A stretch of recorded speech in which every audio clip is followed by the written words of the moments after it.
ഈ കുഞ്ഞുങ്ങള് മുറിയുടെ കഥ കടച്ച് അവർ കട്ടിലേലെ മുറിക്കകത്തായിരിക്കുമ്പം അവരുടെ മുൻപില് 1000 കഥകൾ തുറക്കുകയാണ്. അങ്ങനെ അവരിലേക്ക് കയറി വരുന്ന ഒരുപാട് കാര്യങ്ങള്, ഇത് എന്തൊക്കെയാ കയറി വരുന്നെന്നുള്ളത് അപ്പനും അറിയുന്നില്ല, അമ്മയും അറിയുന്നില്ല. അടുക്കത്തോടെ ചിന്തിക്കുക, എൻ്റെ കൂടെയുള്ള ദൈവം എനിക്ക് തന്നിരിക്കുന്ന കുഞ്ഞുങ്ങളെ, കൗമാരക്കാരെ, യുവജനങ്ങളെ ഞാൻ എങ്ങനെ സംരക്ഷിക്കുന്നത്? ഞാൻ ഭക്ഷണം കൊടുക്കുന്നു, വീട് കൊടുത്തിരിക്കുന്നു, മുറി കൊടുത്തിരിക്കുന്നു, നമ്മളെ കൂടെ പൈസ കൊടുക്കുന്നു, ഉടുപ്പ് മേടിച്ചു കൊടുക്കുന്നു, എല്ലാം കൊടുക്കുന്നു. പക്ഷെ നമ്മൾ കൊടുക്കുന്നതിനപ്പുറം ഒരുപാട് കാര്യങ്ങൾ മീഡിയയിലൂടെ വേറെ ഉള്ളൊരു കൊടുത്ത് അതിനകത്ത് കുതിർന്നിട്ട് ഇവര് തീരുകയാണ്. അത് നമ്മൾ അറിയുന്നില്ല, അവരെ സഹായിക്കുന്നില്ല. സഹായിക്കാനായിട്ട് തയ്യാറായേ പറ്റൂ. നിങ്ങളുടെ കാൽക്കീഴിലെ കാര്യം ഊർന്നു പോ. സ്നേഹമുള്ളവരെ, നമ്മുടെ വീട്ടിലെ സാമ്പത്തികത്തിന്റെ, കടബാധ്യത, ജോലിയുടെ, ആരോഗ്യത്തിന്റെ വിഷയത്തിൽ അത്ര പ്രധാനപ്പെട്ടതാ തമ്പല നിങ്ങൾ ഏൽപ്പിച്ചിരിക്കുന്ന മക്കളുടെ കാര്യം. ഈ മക്കളെ സാത്താന്റെ കയ്യിലേക്ക് ഊർന്നു പോകുന്നത് നിങ്ങൾ തിരിച്ചറിയാതിരുന്നിട്ട് എന്തുണ്ടാക്കാനാ പോകുന്നത്? ഇത് നേടാനാ പോകുന്നത്?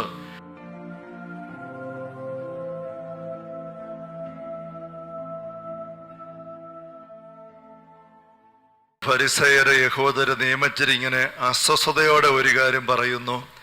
നോക്കൂ, ലോകം മുഴുവനും അവന്റെ പുറകെ പോയി കഴിഞ്ഞു, നമ്മൾ എന്ത് ചെയ്യും? എല്ലാവരും അവന്റെ കൂടെ പോവുകയാണ്, ഈശോയുടെ കൂടെ. നമ്മൾ എന്ത് ചെയ്യും? അന്ന് അവർ ആ ഒരു അസ്വസ്ഥ ഉണ്ടായിട്ട് അത് പരിഹരിക്കാൻ, അല്ലെങ്കിൽ ആ അവസ്ഥ ഇല്ലെന്നാക്കാൻ വേണ്ടിയിട്ടാണ് ഈശോയെ കൊല്ലാനായിട്ട് ചിന്തിക്കുന്നത്. നമുക്കറിയാം, ഈശോയുടെ കൂടെ ആയിരിക്കാനായിട്ട് വിളിക്കപ്പെട്ടവരാണ് നമ്മൾ ഓരോരുത്തരും. ദൈവം നമുക്ക് ഏൽപ്പിച്ചു തന്നിരിക്കുന്നവരെയും നമുക്ക് ഈശോയുടെ കൂടെ കൂട്ടാനായിട്ട് പറ്റണം. പക്ഷെ ഈശോയോടെ കൂടുന്നതിന് പകരം ഈശോയിൽ അകന്നു പോകുന്ന വലിയ ദൗർഭാഗ്യ അവസ്ഥ നമുക്ക് എല്ലാ കാലഘട്ടങ്ങളിലും ഉണ്ട്. ഈ കാലഘട്ടങ്ങൾ വളരെ ശക്തമായിട്ടുണ്ട്. നമുക്കതിലേക്ക് വരാം. ഈ നാളുകളിൽ നിങ്ങൾ ശ്രദ്ധിച്ചത് എനിക്ക് അറിഞ്ഞുകൂടാ, ഒത്തിരി ചർച്ച ചെയ്യപ്പെടുന്ന ഒരു ടെലി സീരീസ് ഉണ്ട്. ഒരു ബ്രിട്ടീഷ് സംവിധായകൻ 4 സെഷൻസ് ആയിട്ടുള്ള ഒരു അഡോളസൻസ് എന്ന് പറഞ്ഞുകൊണ്ട് കൗമാരം എന്ന പേരിൽ ഒരു സീരീസ്. നിങ്ങൾ ആരെങ്കിലും ശ്രദ്ധിച്ചോ?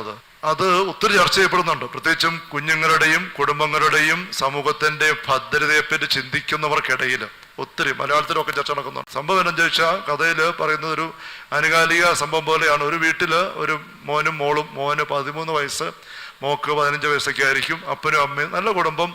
ഒരു ദിവസം കൊണ്ട് പെട്ടെന്ന് കുറെ പോലീസുകാർ വന്ന് വീട് വളഞ്ഞ് സൈറനൊക്കെ മുടക്കി മുഴടിച്ച് കയറി, തോക്കും എല്ലാം ആയിട്ട് കയറിയിട്ട് ഈ പയ്യനെ അറസ്റ്റ് ചെയ്തുകൊണ്ട് പോവുകയാണ്. ഈ പയ്യനെ അറസ്റ്റ് ചെയ്തുകൊണ്ട് പോയി. അപ്പനൊക്കെ ഭയങ്കരമായിട്ട് പറയും, മോൻ ഒരു കൊലപാതകം ചെയ്തിരിക്കുന്നു. അവൻ പറയും, ഇല്ല ഇല്ല ഇല്ല. അപ്പം പറയും, ഇല്ല, എൻ്റെ കൊച്ചു ആരെയും കൊല്ലുകയല്ല എന്ന് പറഞ്ഞ് ഇങ്ങനെ പറയും. പക്ഷേ പോലീസ് പറഞ്ഞു അറസ്റ്റ് ചെയ്യാണ്, നിങ്ങൾ പരാതി ഉണ്ടെങ്കിൽ കോടതി വരാൻ പറയും. അങ്ങനെ കൊണ്ടുപോവാണ്.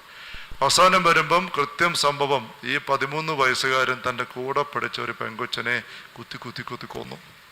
അതാണ് പോലീസ് പൊക്കിക്കൊണ്ട് വന്നിരിക്കുന്നത്. അതേ ചുറ്റിപ്പറ്റിയുള്ള അന്വേഷണങ്ങളും അതിൻ്റെ വിഷമങ്ങളും ചർച്ചകളെല്ലാമായിട്ടാണ് ഈ ഒരു സീരീസ് ഇങ്ങനെ വന്നിരിക്കുന്നത്. ഇവിടെ സംഭവിക്കുന്നത്, അതിനകത്ത് പറയുന്ന ഒരു കമന്റ് ഞാൻ പെട്ടെന്ന് ഓർത്ത അതാണ്.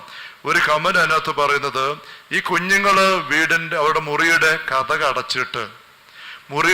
കടച്ച് അവർ കട്ടിലേലെ മുറിക്കകത്തായിരിക്കുമ്പം അവരുടെ മുൻപില് 1000 കഥകൾ തുറക്കുകയാണ്. മുറിയുടെ ഒരു കഥക് ഇപ്പുറത്തടച്ചു, അകത്ത് അവരുടെ മുമ്പില് 1000 വാതിലുകള്, കഥകള്, വിൻഡോസ് തുറക്കപ്പെടുകയാണ്. അങ്ങനെ അവരിലേക്ക് കയറി വരുന്ന ഒരുപാട് കാര്യങ്ങള്, ഇത് എന്തൊക്കെയാ കയറി വരുന്നെന്നുള്ളത് അപ്പനും അറിയുന്നില്ല, അമ്മയും അറിയുന്നില്ല. അപ്പൊ അങ്ങനെ കയറി വന്ന കാര്യങ്ങള്, അതുമായിട്ട് ബന്ധപ്പെട്ടുണ്ടായ പ്രശ്നങ്ങള്, അതിൻ്റെയൊക്കെ ഒരു ഘട്ടത്തിൽ കൊടുത്ത് പഠിക്കുന്ന ഒരു പെൺകുച്ചനെ ഇവന് കുത്തിക്കൊന്നു. നല്ലൊരു പയ്യൻ, ഈ നല്ല കുടുംബം എല്ലാമാണ്. ഇത് നിങ്ങളൊന്ന് ശ്രദ്ധിക്കുന്നത് നല്ലതാണ്. ഇപ്പൊ ഇന്നത്തെ നമ്മളുടെ കുഞ്ഞുങ്ങളെ നമ്മൾ എങ്ങനെ കൈകാര്യം ചെയ്യുന്നു? അപ്പനിങ്ങനെ ഞെരുങ്ങി തലയ്ക്ക് കൈയും കൊടുത്ത് പൊട്ടിക്കരയുകയാണ്. മോളുമുണ്ട്, മോനുമുണ്ട്. ഇവരെ നന്നായിട്ട് താൻ നോക്കുന്നുണ്ട്, സ്നേഹിക്കുന്നുണ്ട്, എല്ലാം ചെയ്തു കൊടുക്കുന്നുണ്ടെന്നുള്ള നല്ല ബോധ്യത്തിൽ നീങ്ങുമ്പോഴാണ് തൻ്റെ ചങ്കത്തിരുന്ന് കുഞ്ഞ് ഭീകരമായ തിന്മയിലേക്ക് പോകുന്നത് താൻ അറിഞ്ഞില്ല. തൻ്റെ വീടിനകത്ത് തൻ്റെ പൊന്നാരയായിട്ട് കൂടെ നടന്ന കുഞ്ഞ് കൊലപാതകത്തിലേക്ക് പോലും ഇറങ്ങുന്ന വിവരം അപ്പൻ അറിഞ്ഞില്ല. അപ്പൊ ഈ സീരിയലിന്റെ ഒരു പ്രധാനപ്പെട്ട ചിന്താവിഷയം, മാതാപിതാക്കളും ഗുരുക്കന്മാരെല്ലാം ഞടുക്കത്തോടെ ചിന്തിക്കുക, എൻ്റെ കൂടെയുള്ള ദൈവം എനിക്ക് തന്നിരിക്കുന്ന കുഞ്ഞുങ്ങളെ, കൗമാരക്കാരെ, യുവജനങ്ങളെ ഞാൻ എങ്ങനെ സംരക്ഷിക്കുന്നത്? ഞാൻ ഭക്ഷണം കൊടുക്കുന്നു, വീട് കൊടുത്തിരിക്കുന്നു, മുറി കൊടുത്തിരിക്കുന്നു, നമ്മൾക്കൂടെ പൈസ കൊടുക്കുന്നു, ഉടുപ്പ് മേടിച്ചു കൊടുക്കുന്നു, എല്ലാം കൊടുക്കുന്നു. പക്ഷെ നമ്മൾ കൊടുക്കുന്നതിനപ്പുറം ഒരുപാട് കാര്യങ്ങൾ മീഡിയയിലൂടെ വേറെ ഉള്ളൊരു കൊടുത്ത് അതിനകത്ത് കുതിർന്നിട്ട് ഇവര് തീരുകയാണ്. അത് നമ്മൾ അറിയുന്നില്ല, അവരെ സഹായിക്കുന്നില്ല. സഹായിക്കാനായിട്ട് തയ്യാറായേ പറ്റൂ. ഈ നാളുകളിലൊക്കെ ഒരു പുതിയ മൂവ്മെന്റ് പോലും, സംരംഭം പോലും ആരംഭിച്ചിട്ടുണ്ട്. Smart phone free homes. ഫോണുകൾ ഉപയോഗിക്കുന്നില്ലാത്ത വീടുകൾ. ഫോണുണ്ട്, ആൾക്കാരൊക്കെ ഉണ്ട്, അത് മുഴുവനും വീടിന്റെ താഴത്തെ നിലയിൽ ഒരു മുറി കൊണ്ടൊരു ബക്കറ്റിനകത്തോടെ ഇട്ടിരിക്കുക. അത്യാവശ്യം വരുമ്പോൾ ചെല്ലുക, എടുക്കുക, നോക്കുക, പിന്നെ അവിടെ മാറ്റി വെച്ചേക്കുക. ഫോൺ വീട്ടിൽ ഉപയോഗിക്കേണ്ട എന്നൊരു ചിന്ത. ഇപ്പോൾ ടെലിവിഷനൊക്കെ വന്ന നാളുകളിൽ ടെലിവിഷൻ വാങ്ങിച്ച് ടെലിവിഷനിൽ ഒത്തിരി സമയം ചെലവഴിച്ചു. അത് കഴിഞ്ഞ് കുറെ നാൾ കഴിഞ്ഞപ്പം ആൾക്കാർ തിരിച്ചറിഞ്ഞ കാര്യമുണ്ട്, ഈ വിഡ്ഢിപ്പെട്ടി ഇത് ഓഫാക്കണം. ഈ വിഡ്ഢിപ്പെട്ടി എന്ന് പറഞ്ഞു ടെലിവിഷനെ പറ്റി പറഞ്ഞ് നമ്മൾ ഓർമ്മിക്കുന്നുണ്ടാവും. വലിയ ആവേശത്തോടെ നമ്മൾ 86 മാർപ്പാപ്പ കോട്ടയത്ത് വന്നപ്പോൾ നമ്മൾ ഒത്തിരി വീടുകൾ ടെലിവിഷൻ വാങ്ങിച്ചു. അതിന് പിന്നെ മണിക്കൂർ ഇരിക്കാൻ തുടങ്ങി. കുറെ കഴിഞ്ഞപ്പോൾ നമ്മൾ മനസ്സിലാക്കി കുടുംബത്തിലെ ബന്ധങ്ങളൊക്കെ നഷ്ടപ്പെട്ടു. ഭക്ഷണം കഴിക്കാതിരിക്കുമ്പോഴും TV നോക്കിക്കൊണ്ടിരിക്കുന്നു, വർത്തമാനമില്ല. പല വിഷയങ്ങൾ വന്നപ്പോൾ ഈ തന്നെ ഓഫാക്കാൻ തുടങ്ങി, ഇത് വേണ്ടെന്ന് വെക്കാൻ തുടങ്ങി ഒരു ചിന്ത. ഇന്ന് മൊബൈൽ ഫോണിനകത്ത് നമ്മൾ കുതിർന്നു, മൊബൈൽ ഫോണിലൂടെ നമ്മൾ കുതിർന്നു. പക്ഷെ ഇന്ന് പയ്യെ തിരിച്ചറിയുകയാണ്, ഭീകരമായ ഞടുക്കത്തോടെ അനേകർ തിരിച്ചറിയുകയാണ്, ഈ ഫോണ് മാറ്റിവെച്ചേ പറ്റും. ഈ കഴിഞ്ഞ SSLC പരീക്ഷ പൂർത്തിയായ ദിവസം സർക്കാർ തന്നെ പറഞ്ഞില്ലേ, സ്കൂളിൽ ചെന്ന് രക്ഷാകർത്താക്കൾ കുഞ്ഞുങ്ങളും കൂട്ടി വീട്ടിൽ പൊക്കോണമെന്ന് ഇല്ലേ? നമ്മുടെ കേരളത്തിൽ എന്താ കാര്യം? അളക്കുഴച്ച് ഇറങ്ങുന്ന അന്ന് കത്തിക്കുത്തും കൊലപാതകം എല്ലാം ഉണ്ടാകും.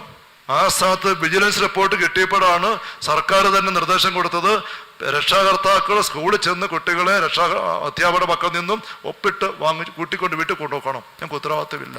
അതുപോലെ കാര്യങ്ങൾ പോയി എന്തെല്ലാം സമയം ഇത് നടക്കുന്നു. സ്നേഹമുള്ളവരെ, ബൈബിളിൽ നമ്മൾ കണ്ടതല്ലേ, കുഞ്ഞുങ്ങൾ ആർത്ത് വിളിക്കുന്നു, സ്തുതിക്കുന്നു. അങ്ങനെയുള്ള കുഞ്ഞുങ്ങൾ, പെസഹായിൽ നല്ല കാര്യങ്ങൾ കണ്ട് അതിന്റെ പുറകെ ഇറങ്ങിത്തിരിക്കുന്ന കുഞ്ഞുങ്ങൾ, ഈശ്വര കൂടെ കൂടുന്ന കുഞ്ഞുങ്ങൾ, ലോകം മുഴുവൻ അവന്റെ പുറകെ പോയി കഴിഞ്ഞുവെന്ന് ആൾക്കാർ പരാതിപ്പെട്ട് നമ്മൾ കണ്ടു. ഇന്ന് നമ്മുടെ കുഞ്ഞുങ്ങൾ ഈശ്വര കൂടെയാണോ പോകുന്നത്? 4 വർഷം മുമ്പ് ഫ്രാൻസിസ് മാർപ്പാപ്പ 2021 ജൂൺ മാസം 6-ാം തീയതി ഇറ്റലിയിലുണ്ടായിരുന്ന ഒരു സിസ്റ്ററിനെ വാഴ്ത്തപ്പെട്ടുള്ള പ്രഖ്യാപിച്ചു. മരിയ ലോറ മൈനേറ്റി എന്നൊരു സിസ്റ്റർ. ഈ മരിയ ലോറ മൈനേറ്റി 1939 ജനിച്ചാണ്, 61 വയസ്സുണ്ടായിരുന്നു. 2000 ആണ്ട് ജൂൺ മാസം 3-ാം തീയതി സിസ്റ്റർ ഒരു ഫോൺ കിട്ടി. സിസ്റ്റർ വേദാനം പഠിപ്പിച്ചൊരു പെങ്കൊച്ചൻ്റെയാ, 17 വയസ്സുള്ള പെങ്കൊച്ചന്, മിലേന. ഫോൺ കിട്ടി. അപ്പൊ അവള് പറഞ്ഞു, ടീച്ചറെ, എനിക്കൊരു അബദ്ധം പറ്റി, അപകടം പറ്റി, എന്നെ ഒരാൾ റേപ്പ് ചെയ്തു, നശിപ്പിച്ചു, എനിക്ക് പേടിയാകുന്നു, എനിക്ക് എന്നെ കാണിക്കണമെന്ന് അറിയത്തില്ല, ഞാൻ ഗർഭിണിയാണെന്ന് തോന്നുന്നേ, ഞാൻ ഗർഭചിത്രം ചെയ്യട്ടെ, എന്നെ കാണിക്കാൻ അറിഞ്ഞുകൂടാ. കൊച്ചു കടന്ന് കരഞ്ഞുകൊണ്ട് പറയുകയാണ്. അപ്പൊ ടീച്ചർ പറഞ്ഞു, മോളെ നീ വിഷമിക്കാതെ, ടീച്ചർ സഹായിക്കാം, മോളെ വിഷമിക്കരുത്, ടീച്ചർ സഹായിക്കാം. അവളിപ്പോ പെട്ടെന്ന് അവള് ഫോൺ വെച്ച, ഞാൻ പിന്നെ വിളിക്കാം, പെട്ടെന്ന് ഫോൺ വെച്ച അവള് ആരോ വന്നെന്ന് മട്ടില്. ടീച്ചർ വല്ലാണ്ട് വിഷമിച്ചു, ഈ കൊച്ചിട്ട് പ്രാർത്ഥിച്ചിരിക്കുകയാണ്.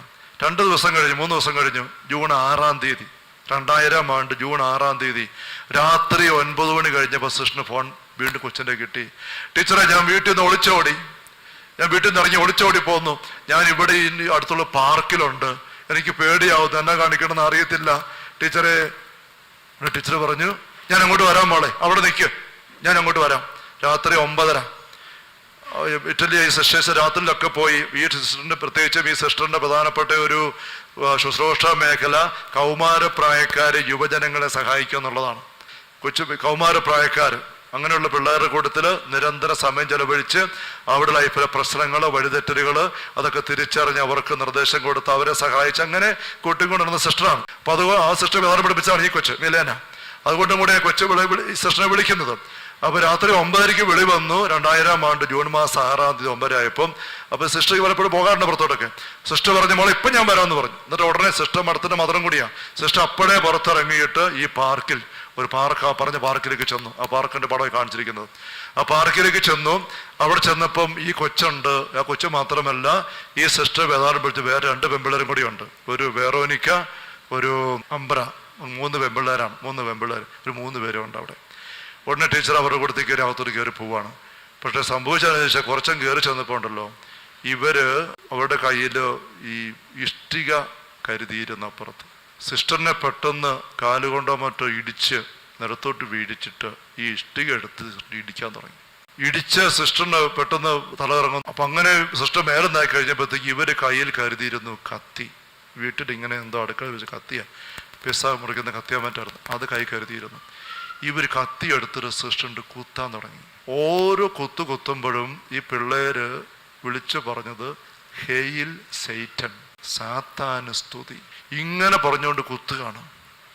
മാറി മാറി. അപ്പൊ ഈ സിസ്റ്ററിന് പെട്ടെന്ന് കാര്യം മനസ്സിലായി, പിള്ളേര് വേറെ കാര്യങ്ങളിൽ പെട്ട് കിടക്കുന്നു, സാത്താനിക സൈറ്റുകളിൽ കയറിയിട്ട് അവിടെ എന്തോ വിഷയമാണ് എന്ന് സിസ്റ്റർ മനസ്സിലായി. സിസ്റ്റർ പറഞ്ഞു, മോളെ മക്കളെ ചെയ്യരുത്, എന്താ നിങ്ങൾ ചെയ്യുന്ന, മക്കളെ ചെയ്യരുത് പറഞ്ഞ് തടയാന്ന്. പക്ഷേ 3 പേരും കൂടെ ഒന്ന് ഇടിച്ച് സിസ്റ്റർ തറയ്ക്കാൻ വന്നിട്ട് സിസ്റ്റർ നേരാക്കാൻ പറ്റുന്നില്ല. കുത്ത് ഒന്നിന് പുറകെ ഒന്നായിട്ട് ഓരോരുത്തരും 6 പ്രാവശ്യം വീതം എണ്ണിക്കുത്തി. 6 6 6 അറിയാമല്ലോ ഏത് നമ്പരാന്നുള്ളത്. പക്ഷെ ഈ സിസ്റ്റർ ഇങ്ങനെ ചോര ചിന്തി ഇതിനിടയ്ക്ക് ഒരാളുടെ എണ്ണം തെറ്റിപ്പോയി, ഒരാൾ 7 പ്രാവശ്യം കുത്തി. അങ്ങനെ കുത്തി സിസ്റ്റർ അവിടെ പെടഞ്ഞു വീണു, മരിച്ചു. ഇവര് കൂളായിട്ട് അപ്പുറത്തിറങ്ങി അവിടെ ഒരു ചെറിയ വെള്ളം ഒഴുകുന്ന അവിടെ കത്തിയെ കഴുകിയിട്ട് ഒന്നും അറിയാത്ത പോലെ വീട്ടിൽ പോയി. പിറ്റേ ദിവസം രാവിലെ പാർക്കിൽ നടക്കാൻ വന്നവര് ഈ സിസ്റ്ററിന്റെ മുതശ്ശേരി ചോരയെ കുളിച്ച് കിടക്കുന്നത് കണ്ടു. പോലീസുകാർ ഉടനെ എത്തി. അങ്ങനെ പരിശോധിക്കുമ്പോൾ CCTVയിലൊക്കെ അവിടെ പറഞ്ഞു വെച്ച് ചില ആൾക്കാർ പറഞ്ഞ സൂചന കിട്ടി പിള്ളേരെ കുറിച്ച്. പോലീസുകാർക്ക് വിശ്വസിക്കാൻ പറ്റുന്നില്ല. കാരണം പള്ളിയിൽ പതിവായിട്ട് വരികയും കുർബാനയ്ക്ക് കൂടുകയും അടുത്താര് ശുശ്രൂഷിക്കുകയും ഒക്കെ ചെയ്യും. സൺഡേ സ്കൂൾ കുഞ്ഞുങ്ങളെ 3 കത്തോലിക്ക പിള്ളേര്, 17 വയസ്സുകൾ, 18 വയസ്സ് ആർക്കും ആയിട്ടില്ല, പെൺപിള്ളേര്, നല്ല കുടുംബത്തിലെ പിള്ളേര്. ഇവരിങ്ങനെ ചെയ്യുമോ? ഇല്ല. പക്ഷെ പോലീസുകാർ നല്ലപോലെ ഇവരുടെ ഫോണൊക്കെ ട്രാക്ക് ചെയ്ത് നോക്കി കൃത്യം അവർക്ക് തെളിവുകൾ കിട്ടി.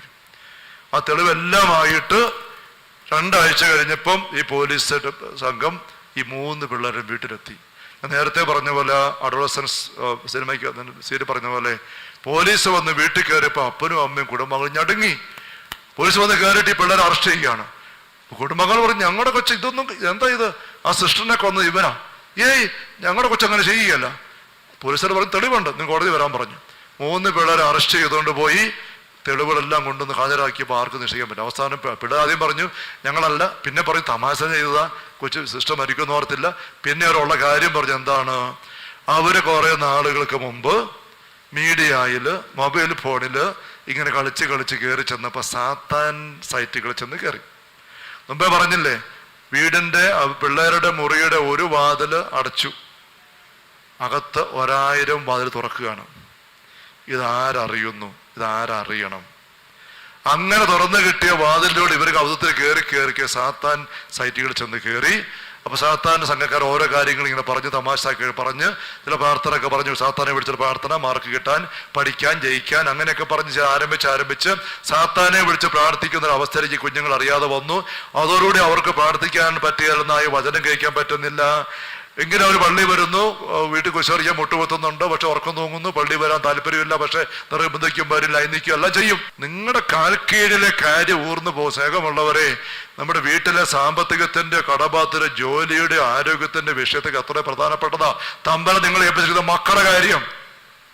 ഈ മക്കളെ സാത്താന്റെ കയ്യിലേക്ക് ഊർന്നു പോകുന്നത് നിങ്ങൾ തിരിച്ചറിയാതിരുന്നിട്ട് എന്തുണ്ടാക്കാനാ പോകുന്നത്, ഇത് നേടാനാ പോകുന്നത്.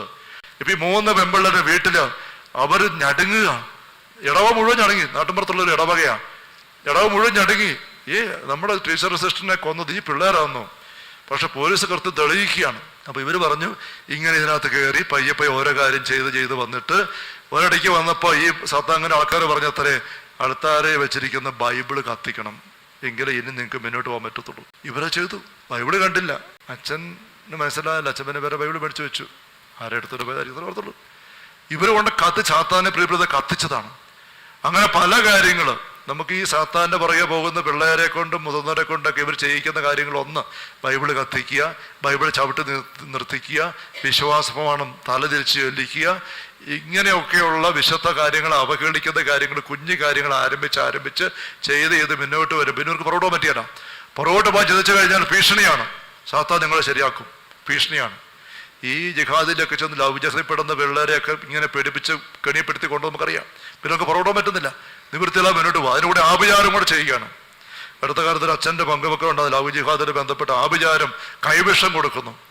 അച്ഛൻ പറഞ്ഞെനിക്ക് കൈവിഷം ഉണ്ടെന്ന് ഞാൻ ഓർത്തില്ല. തലശ്ശേരിയുള്ള അച്ഛനാ. കൈവിഷം ഉണ്ടെന്നൊക്കെ ഞാൻ ഓർത്തിട്ടില്ല. അങ്ങനെ പലയിടത്തും പറയുന്ന കേട്ടിട്ടുണ്ടെങ്കിൽ, ഗുരുക്കന്മാരൊക്കെ പറഞ്ഞു കേട്ടിട്ടുണ്ടെങ്കിലും ഞാൻ വിശ്വസിച്ചിട്ടില്ല.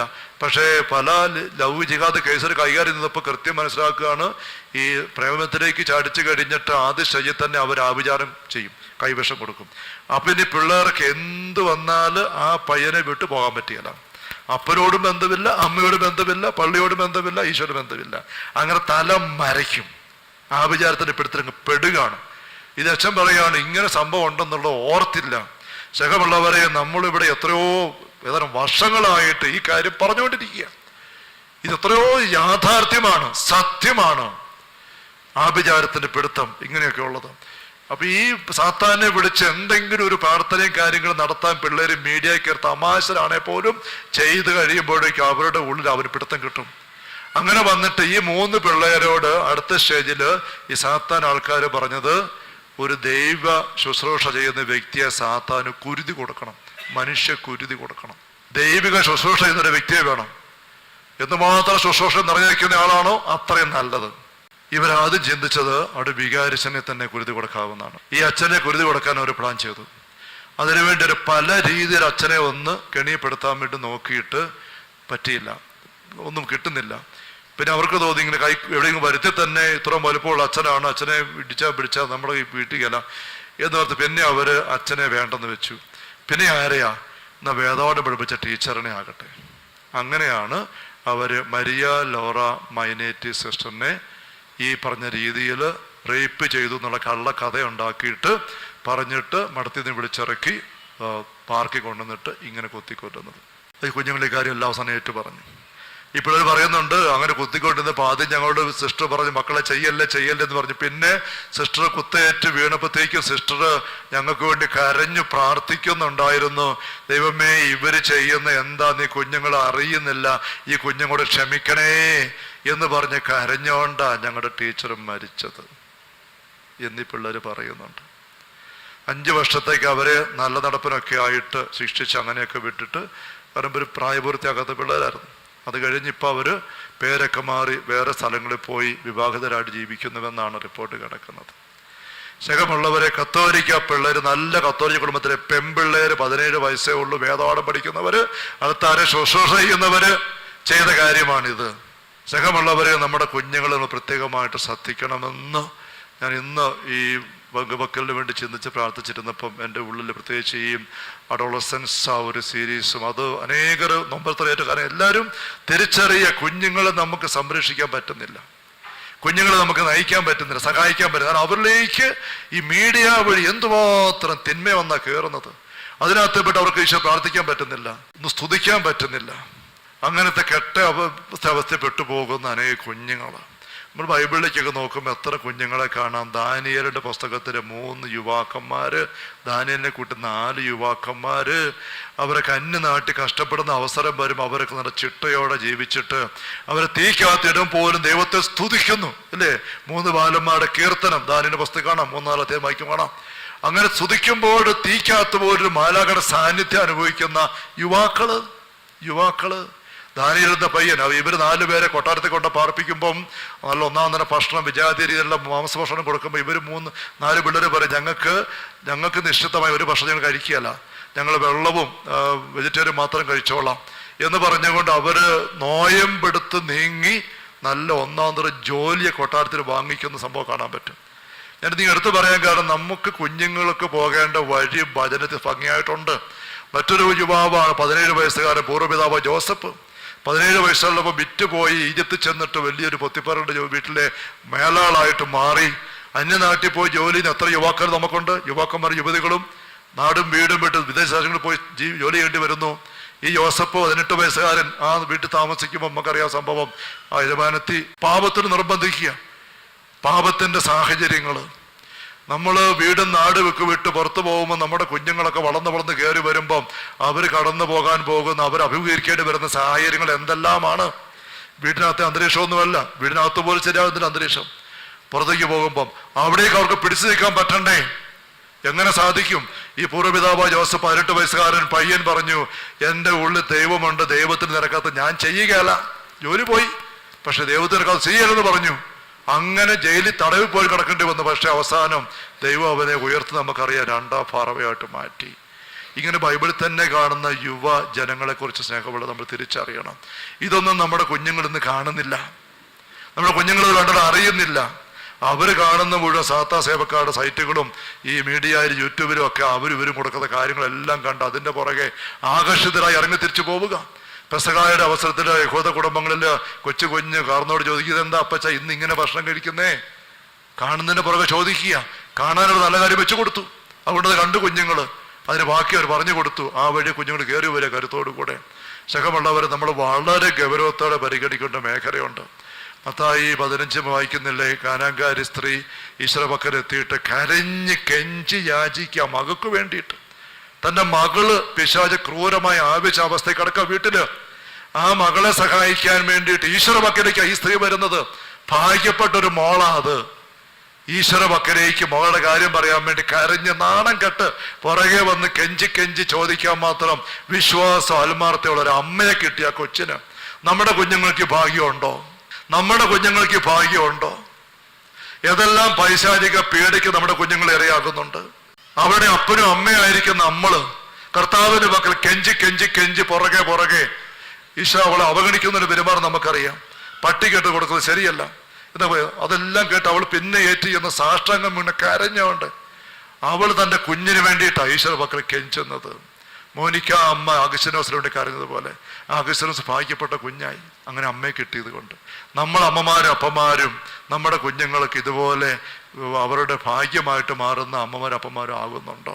ഈശ്വര പക്കലേക്ക് നമ്മൾ വരാൻ, ഈ കുഞ്ഞുങ്ങളുടെ കാര്യം കൊണ്ടുവരാൻ, ഈ കുഞ്ഞുങ്ങളെ കൂട്ടിക്കൊണ്ട് വരാൻ നമുക്ക് എന്തുമാത്രം സാധിക്കുമെന്നാണ് ചിന്തിക്കണം. ഇന്നത്തെ വചനം തമ്പുരാൻ ഇരുന്ന് പ്രാർത്ഥിച്ചപ്പം തമ്പുരാൻ പറഞ്ഞു, ഈ കുഞ്ഞുങ്ങളുടെ ഉത്തരവാദിത്തത്തെപ്പറ്റി പ്രാർത്ഥിക്കാൻ വരുന്ന ആൾക്കോട് പറയണം. നിങ്ങളെ ഏൽപ്പിച്ചിരിക്കുന്ന കുഞ്ഞുങ്ങളെ നിങ്ങൾ എങ്ങോട്ടാണ് നയിക്കുന്നത്? നിങ്ങളുടെ വീടിനകത്തെ പെരയ്ക്കകത്ത് കിടക്കുന്ന കുഞ്ഞുങ്ങളെ വല്ലോരും ഉള്ളെടുത്ത് കൊണ്ടുപോകാൻ നിങ്ങൾ അറിയുന്നുണ്ടോ? ശഖമുള്ളവരെ, ഈ ആഘോഷങ്ങളും പരിപാടികളും ഒക്കെ ആയിട്ട് നമ്മൾ നീങ്ങുമ്പോഴും നമ്മുടെ കുഞ്ഞുങ്ങളെ ഈ തമ്പുരാൻ കൂടെയുള്ള അവസ്ഥയിലേക്ക് സ്തുതിപ്പിലൂടെ രക്തദാഹികളെയും ശത്രുക്കളെയും നിശബ്ദരെ കോട്ട കെട്ടുന്ന പ്രാർത്ഥനയുടെ ചിട്ടയിലേക്കും അനുഭവത്തിലേക്ക് കൂട്ടിക്കൊണ്ട് വരുന്ന നമ്മൾ വിജയിക്കുന്നുണ്ടോ? നമ്മൾ തന്നെ അങ്ങോട്ട് കയറി വരുന്നില്ല, നമ്മൾ കുഞ്ഞുങ്ങൾക്ക് കൊടുക്കുന്നുമില്ല. യോസഫ് കണ്ടോ, ഉള്ളിൽ ദൈവസാന്നിധ്യം ഉണ്ടായിരുന്നു. അവിടെ എത്ര പാപത്തിന്റെ അവസ്ഥ വന്നിട്ട് ആരും കാണാനും കേൾക്കാനും ചോദിക്കാനും പറയാനും ഇല്ല. രാത്രി ആരുമില്ല അകത്ത്. എന്നിട്ടും ഇങ്ങനെ ഒറ്റപ്പെട്ട് എന്നാ സഹോദരന് 10 പേര് വിറ്റ് കാശാക്കി വേദന അടിമയായിട്ട് കഴിയുന്ന അവസ്ഥ. എന്നിട്ട് പോലും ജോസഫ് പറഞ്ഞു, ദൈവത്തിന് നിരക്കാത്ത ഞാൻ ചെയ്യില്ല, ദൈവത്തിന് നിരക്കാത്ത ഞാൻ ചെയ്യില്ല എന്ന് ഏത് സാഹചര്യത്തിലും പറയാൻ ബോധ്യമുള്ള ദൈവാനുഭവമുള്ള അവസ്ഥയിലേക്ക് നമ്മുടെ കുഞ്ഞുങ്ങളെ കൈപിടിച്ച് വളർത്തണം. നമ്മൾ വേദപാഠം പഠിപ്പിക്കുന്നുണ്ട്. നമ്മളിപ്പോൾ കണ്ടില്ലേ, 3 പെൺപിള്ളേര് വേദപാഠം മുഴുവൻ പഠിച്ച പെൺപിള്ളേരാ 3 പേര്. വേദപാഠം പഠിപ്പിച്ച ടീച്ചറിനെ സാത്താന് കുരുതി കൊടുത്തു. വളരെ അടിസ്ഥാനപരമായിട്ട് നമ്മൾ കൊടുക്കേണ്ട കാര്യമുണ്ട്. തമ്പുരാൻ നമ്മുടെ ഉള്ളിലുണ്ട്. ആ ഉള്ളിലുള്ള ദൈവത്തെ അനുഭവിക്കാൻ, അത് ദൈവരാജ്യം, ദൈവത്തിന്റെ ആത്മാവ് ഭരിക്കുന്ന നയിക്കുന്ന അനുഭവം. അത് നഷ്ടപ്പെട്ടു പോയ സാത്താൻ നമ്മളെ ഭരിക്കാൻ ഉണ്ടെന്ന് തിരിച്ചറിയണം.